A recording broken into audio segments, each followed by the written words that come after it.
You ever walked out of an interview thinking, I crushed it, only to never hear back from them? Yeah, it happens. But what if I told you that the real secret of acing interviews isn't just about having the right answers, it's about understanding the game. Some of the common pitfalls is thinking that interviews are just Q&A session, memorizing answers instead of really understanding the intent. What is the interview really testing? They're testing your ability to think critically and communicate how well you can align with company needs, whether you show confidence and authenticity. The true intent of interviews are not just evaluating your skills, they're evaluating your mindset, your adaptability, and whether you're a good fit for their team. In my upcoming book, The Unspoken Truth, I talk about how conversations, whether it's in sales, leadership, or even in interviews, are really about what's being said on the surface. It's about really understanding what's being tested. And if you can master that, you will stand out in the room. So in this series, I'm going to break down the top interview questions, what they really are, common mistakes, and how to craft responses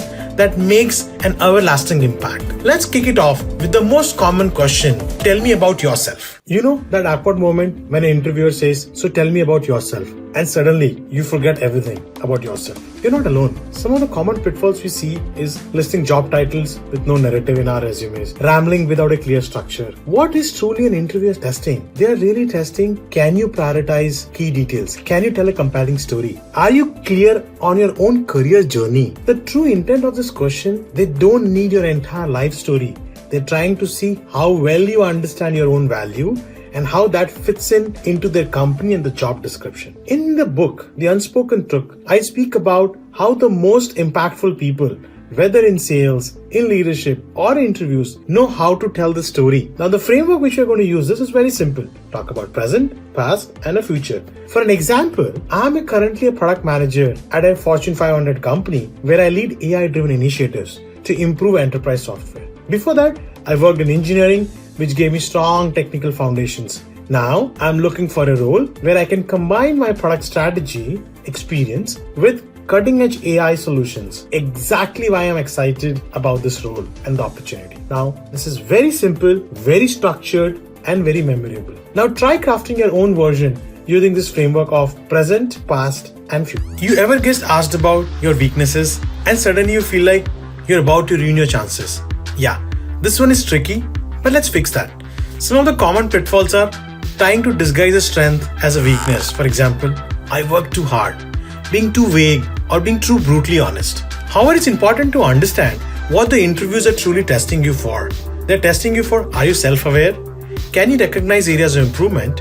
And do you have a growth mindset? The true intent of this question, they are not expecting perfection. They're looking for someone who acknowledges their weaknesses and actively works to improve them.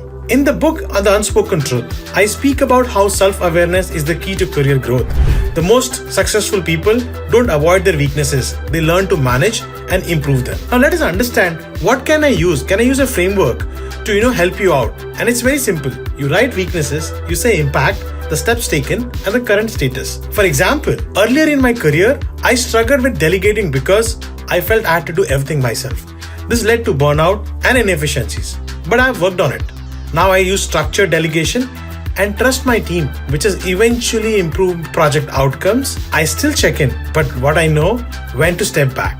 That's the kind of answer that shows growth, not just the problem, but what is the real weakness you've worked upon and how you've worked upon. The question for today, why do you want to work here? Now imagine going on a first date and saying, I don't know why I'm here. I just thought it seemed like a good idea. Well, that's exactly what happens when you don't have a strong answer to why do you want to work here. Some of the common pitfalls we all land up with is giving a very generic and a vague answer, talking only about what you really want instead of what you're really bringing to the table. Now, what is the interview really testing you for? They are testing, do you understand the company's mission and the vision? Do you understand their values? Does the job align with your long-term goals? Now, the true intent of this question, they want you to know if you have done your homework or not. Are you applying because you're passionate about it? Or are you just applying because you just want to apply, right? In the book, The Unspoken Truth, I emphasize how understanding the other side's motivation changes everything. The best answer are never about you. They're about what you can do for them. Now, the framework which you can apply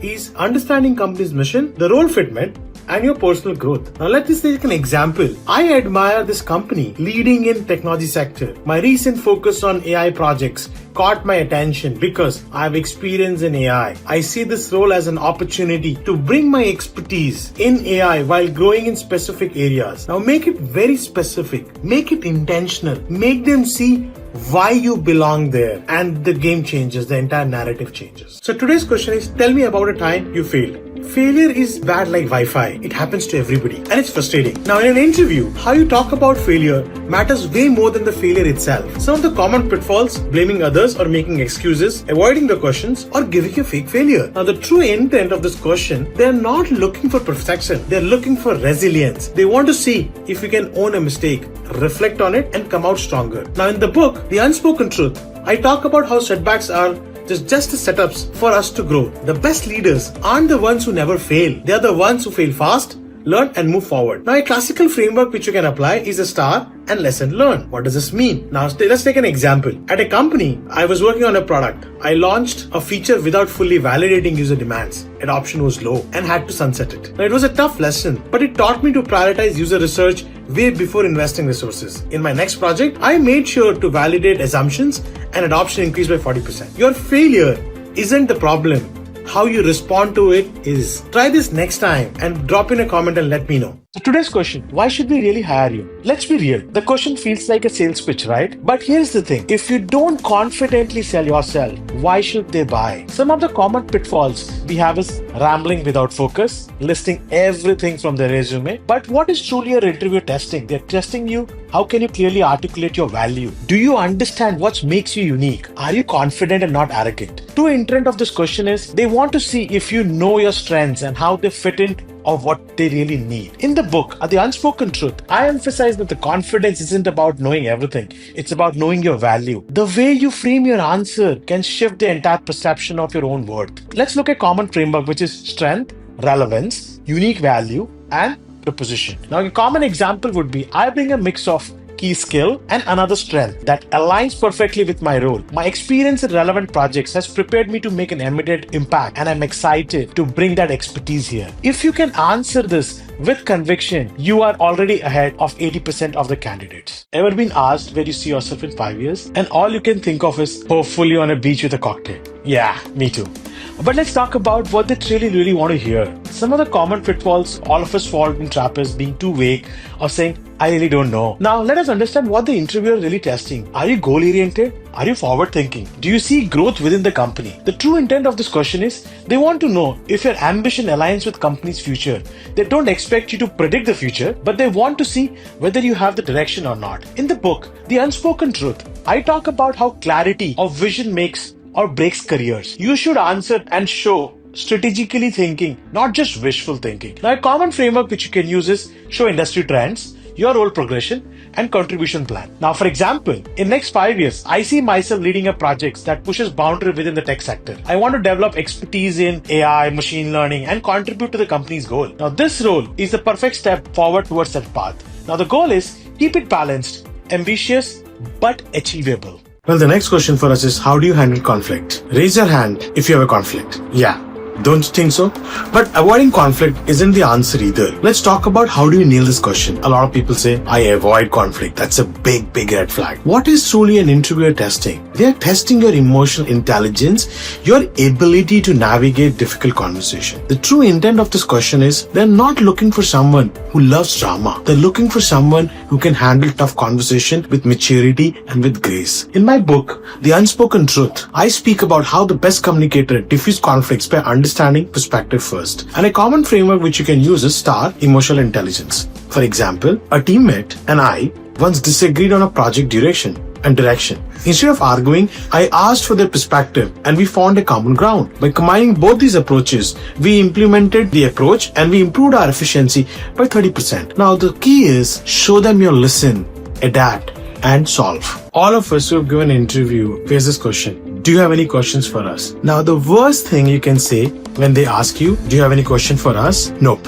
I'm good. That's a missed opportunity, my friend. Now, the thing which I've heard from many of the people whom I've interviewed is asking about salary too soon, not asking anything at all. Now, what the truly interviewers is really testing you for? Are you curious about the company and your role? Do you see your fitment within the culture? The true intent of this question is they want you to see your engagement. Smart questions shows that you are thinking beyond just getting hired. You're thinking about succeeding there and creating a long-term impact. Now, in my book, The Unspoken Truth, I discuss how these right questions can be more powerful than giving just the right answers. Now, great leaders are great learners. And the great questions to ask is, what do you love most about working here? What challenges is the team currently facing? What is the value I can get to the team? Now, your last impression is just as important as your first. You need to make it count. I get always asked this question, how do I master the mindset of an interview? Most people walk into interviews thinking it's a test. But what if I told you it's actually a conversation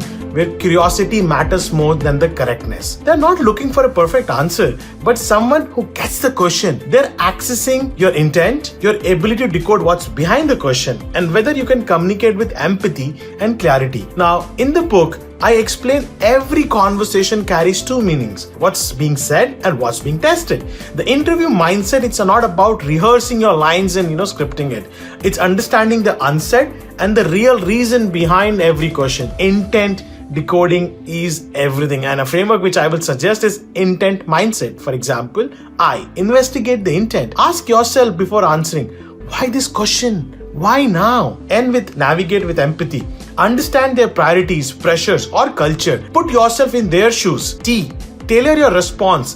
Ditch the one-size-fits-all answer. Make it real. Make it relevant. E. For express with clarity. Speak in stories, not slogans and jargons. N. Notice their reactions. Are you leaning in or zooming out? Adapt your tone and pace and content. And T. Turn into a conversation. Be curious, ask questions, make it a two-way conversation. That's where the connection happens. So share your best mindset shift that helped you ace an interview below. Have you ever been asked, how do you prioritize your work? Ever felt like your to-do list is bleeding overnight? Yeah, we all have been there. But how do you handle that chaos? That's what people are testing you in an interview. What they're really asking you, can you manage competing priorities without losing focus, quality, or getting burnt out? Now, the skills which is being tested in this conversation is your time management, decision making under pressure, and ability to focus and organize things around. In the book, The Unspoken Truth, I talk about clarity of focus. People trust those who can filter out noise and act on what truly really matters. A framework which you can use is urgency versus impact. Plan, communicate, and execute, which has worked for me day in and day out. So for example, in a fast-paced roles, I access tasks by urgency and long-term impact. I plan my to-dos, communicate timely early, and re-access regularly. At my company, this helped me lead a product release 3 weeks ahead of schedule without compromising on quality. Now, here is what you need to do. Drop in your prioritization hack in the comments and let's swap certain productivity secrets with the entire group. This one is my favorite as a product leader. Describe a time you had to influence without authority. Convincing somebody to change a direction without being their boss, that's an art. And it says a lot about our leadership style. Now, what truly the interviewer is testing in this?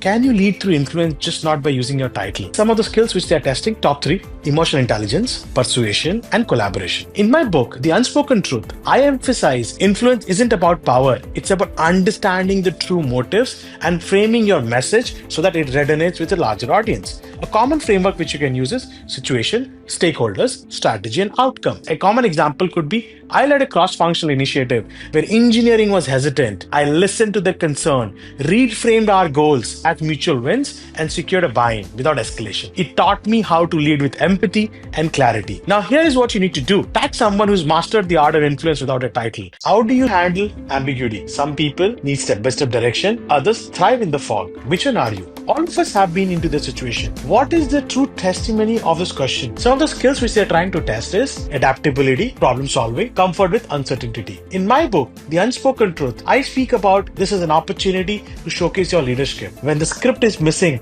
strong communicators write their own. A common framework which you could use is embrace, clarify, act, and learn. For example, when I joined our new team, our product vision was vague. I met with stakeholders, mapped goals, prototyped the concept, leading to clarity, and team alignment. Ambiguity became sort of my launchpad. Now, all of us have been there. How do you navigate the unknown? That is a trait which we need to master. Share a story where you have thrived on ambiguity. How do you give constructive feedback? We've all been there. Giving feedback is like cooking with spice, just enough to bring out the right flavors. Too much, your dish burns and the relationship. So what they're really asking you for in an interview, the top 3 skills which are being tested is your emotional intelligence, your art of communication, and team leadership. In my book, The Unspoken Truth, feedback is less about correction, more about connection.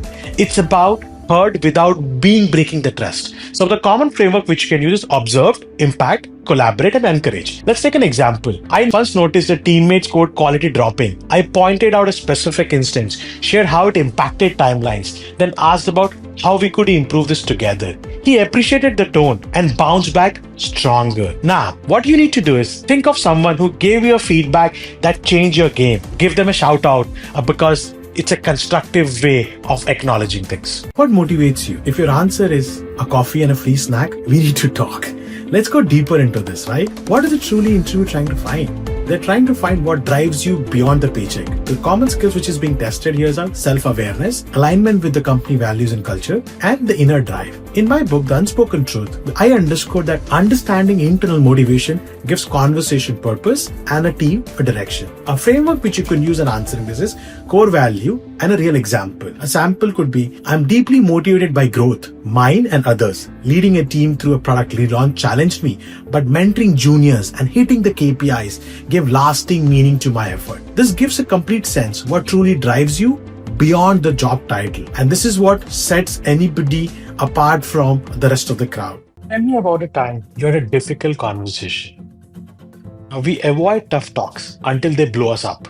But what if we navigate them, we could define your leadership?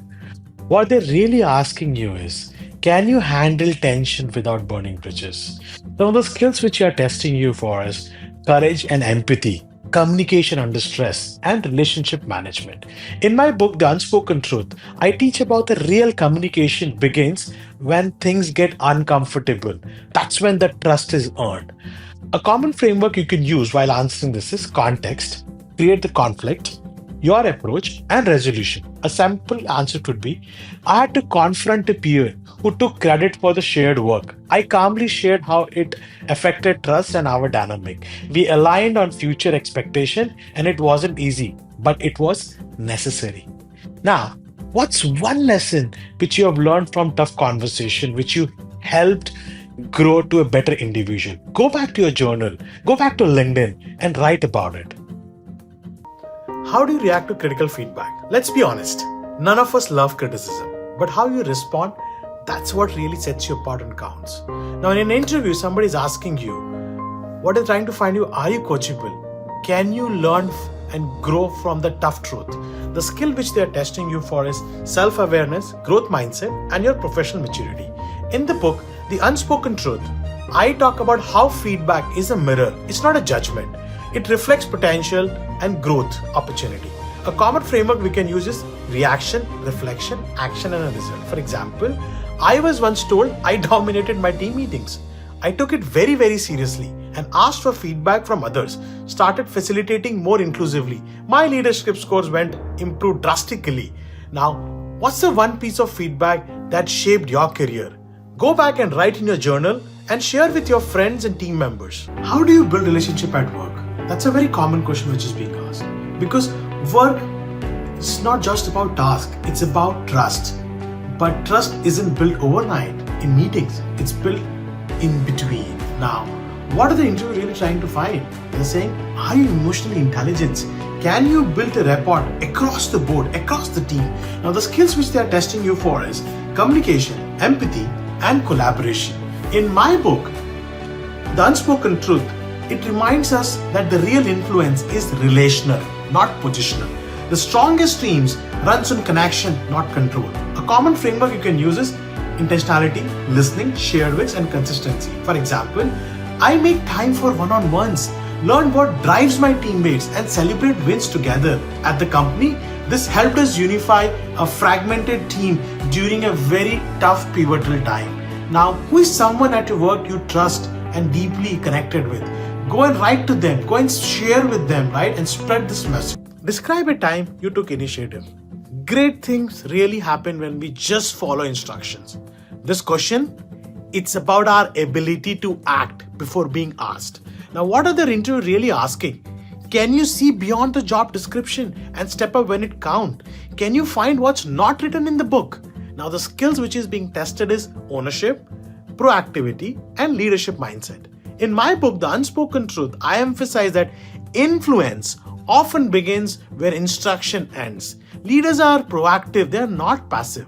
A framework which you can use is opportunity, action, obstacle, and outcome. A sample answer could be, during onboarding at my company, I noticed new hires were using a tool. I simply created a job aid which became a company-wide resource, and I saw a need and I acted upon it. Initiative inspires. One time, always. You have to take charge before being asked. How do you handle pressure or tight deadlines? Now, deadlines don't scare you. They define you. Or at least that's the vibe you want to give it during interview. Now, why are you being asked this question? Because they're trying to find, do you stay calm and productive under stress? How do you react? The skills which they are testing, 3 ones are resilience, focus, and ability to prioritize. In my book, The Unspoken Truth, I speak about how high pressure moments, clarity is your best anchor. People who trust those stay steady and when the stakes rise. Now, the framework which you can use is pressure, plan, execution, and debrief. A client once, for example, changed scope on me very late in the product sprint, and I realized priorities, negotiated delivery terms, and kept the team focused. We launched 90% of on time with a clear next step for the rest. Now, what's your pressure to performance ritual? And it is very important for you to go and talk about it so that people can learn from your experiences. How often you get asked, what's your communication style? Whether it's an interview, in any of the conversation, whether you talk in Teams or Slack, strategy docs or side chats, how you communicate is how you lead. What are they asking really in the interview? Do you adapt your style to the need of the audience? Can you be clear, concise, and collaborative? There are 3 skills which is being tested: self-awareness, team dynamics, and clarity.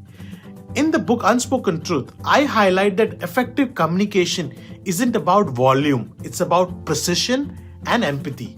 A common framework which you can use is style, strength, flexibility, and impact. For example, I'm direct and structured, especially in writing, but I adapt based on the person. Some prefer one-on-one chats, others async updates. At a company, this helped me bridge engineering and sales. Now, you have to tell me, are you a bulleted pointer, a storyteller, or an emoji wizard? Now, no matter whatever you are, the idea is, can you connect with your audience based on their preferences rather your preference? Tell me about a time you have to resolve a conflict. Now, conflict isn't a problem. Silence is. And how you respond says a lot about your emotional quotient. Now, what is they asking in the interview? Can you resolve disagreements constructively without damaging your relationship? Some of the common skills which is being tested is emotional regulation, active listening, and problem solving. In my book, The Unspoken Truth, I highlight that listening deeply, even in conflict, reveals unspoken needs and open a door for resolution. A framework which you can use is conflict, cause, approach, and outcome. For example, a teammate and I disagreed on strategy. Instead of escalating, I invited him over for a cup of coffee and we found a common ground, delivering a merged approach that boosted our results. Now, conflict is inevitable. Resolution is optional. Now, this is where we have to go and find our resolution tactic to resolve the conflict. Have you ever been asked, how do you stay organized? Now, if your brain is a browser with 27 tabs open, same here. But the difference is, how do you manage the chaos? What are they really asking you? Do you have systems to handle complexity and stay on top of task? How can you manage and thrive in complex situation? The skills which are being tested are personal productivity, discipline, and clarity under pressure. In the book, The Unspoken Truth, I remind us that clarity in action begins with clarity in structure. Organization isn't about control, it's about focus. Now, a framework which you can use is system, tool, flexibility, and result. Now, for example, I use a combo of Notion for weekly goals and Outlook for scheduling. I start each Monday with a 30-minute review, which has helped me reduce deadline slipages by 60%. Now, whether you use Notion, sticky notes, AI planner, whatnot, it is important that you leverage these tools and make them as part of your habit because they will help you in longer run. Have you been asked what are you most proud of? This isn't your humble brag moment. It's your value on display moment. Now, what is the interview really asking you? What do you value and what kind of impact truly matters to you? Now, the skill which is being tested here is self awareness, value alignment, and vision. In my book, The Unspoken Truth, I emphasize that pride isn't about ego, it's about recognizing the moments that define our growth and our value. Now, a common framework which you can use is take a challenge, your role, the impact, and reflect upon it. For example, I am proud of mentoring three interns who now lead a full-time teams. I learned that success isn't just about output, it's about people you lift along the way. Now, let's celebrate each other. What's that one thing you're proud of? Go and talk about it, journal it, share with your team members, and inspire people around in our community. How do you learn something new? Now, in a world where tech is changing daily, being a learner isn't optional anymore, it's essential. Now, why are they asking this question? They're trying to find, are you curious? What's your learnability index? And do you take ownership of your own growth? Now, the skills which is being tested is learnability, agility, self-reflection, and problem solving. Now, in my book, The Unspoken Truth, I speak very clearly that those who seek to understand without being told what to do often become the quiet leaders in the room. A common framework you can use to answer this is trigger, resource, application, and reflection. For example, when I joined a project using AI, I gave myself 2 weeks, watched tutorials, interviewed colleagues, and built a small prototype. It accelerated my onboarding by a month. Now, whether you watch podcast, YouTube, trial by fire, LinkedIn, articles, books, it doesn't matter. What matters is the ability to continuously learn within your career. And that goes a very long way and needs to be reflected when we give this answer to the interviewer. How would your colleague describe you? Now, this is not a trick question. It's a sneak peek into your reputation. And yes, everyone has got one, even if you haven't read your peer reviews. Now, what are they really asking you? What is your working style? Do you, others trust and respect you? What is that they think about you? Now, the question has three skills which is being tested: self-awareness, team compatibility, and cultural alignment. In my book, The Unspoken Truth, I highlight that the reputation is built silently through actions, not announcements. Now, the framework which you can use is trait, story, and impact. For example, they say I'm calm under pressure. During a product crisis, I kept meetings focused, built quick fixes, and turned panic into progress. We launched on time. Now, this is super important because it highlights your softer skills, which a job would need as you progress in the job hierarchy and things like that. I often get asked, how do you approach making big decisions? And big decisions to me aren't about gut or data. They're about knowing when to listen to each, the gut and the data. Now, what they're really trying to ask is, can you balance logic, judgment, and collaboration when stakes are very, very high? There are three prominent skills which is being tested here. One is your strategic thinking, risk analysis, and decision making. In my book, The Unspoken Truth, I stress that wise decisions are really impulsive. They are shaped by asking better questions, not by having all the answers. And a common framework you can put to answer is context, inputs, stakeholders, and outcome. For example, for a pricing revamp, I gathered user data, ran A/B tested, and consulted finance team. We moved forward and grew our ARPU by 15%. Now, when faced with tough calls, what is your go-to decision-making compass? That is a question you need to answer for, right? And each one of us have it, right? In some go by gut, some by logic, and combination of all of these. Now, you have to go back and see what works best for you. Describe a time you had to learn from failure. Failure isn't a red flag. Denying it is. Now, when you're being asked this in the interview, what is the interview trying to test? They're trying to find, do you take ownership? Do you reflect? Do you bounce back more stronger? What's the skill being tested? Number one, resiliency. Second, growth mindset. And third, self-improvement. In my book, I write that resilience isn't about hiding mistake. It's about honoring them as teachers, okay? What can we do to reflect and correct them? Now, a common framework to answer this is mistake, impact, reflection, and action. For example, I ignored early feedback on a feature that pushed ahead. Adoption flopped. I ran postmortems, owned it, and involved user early next time, leading to a 60% uplift. Now, for example, let's normalize learning out loud. Share one failure that taught you everything, right? Let's celebrate failure in a very positive way, which shows growth mindset as well as is helping you navigate your journey within your career. Have you been asked what do you value most in your workplace? Now, this is where culture needs to meet for your career clarity. Okay. Now, what are you being asked and why you're being asked? Do your values, your own values align with the company's? Will you thrive and, make a career out of it, right? Now, the skills you are being tested is clarity of your own values and principles, the culture alignment, and the long-term fit. Now, in the book, The Unspoken Truth, I say that unset culture is often what makes or break careers. Values either amplify or erode your potential. Now, a very common framework to answer such question is look at your value, why, and example. For example, I value psychological safety where people can speak and freely grow. At company X, I created space for junior voices, which led to ideas we've never ever explored, and the results were phenomenal. Now, you've heard culture eats strategy for breakfast. Now, within your workplace, what is the most important value you're looking for? So go back when you're interviewing, go back and read the company's mission and vision and values it stands for, and tie it back to your own personal beliefs and values, and then go and answer about this. Have you been asked what makes you unique? Now, this is your final mic drop moment. Don't just list, connect with the interviewer.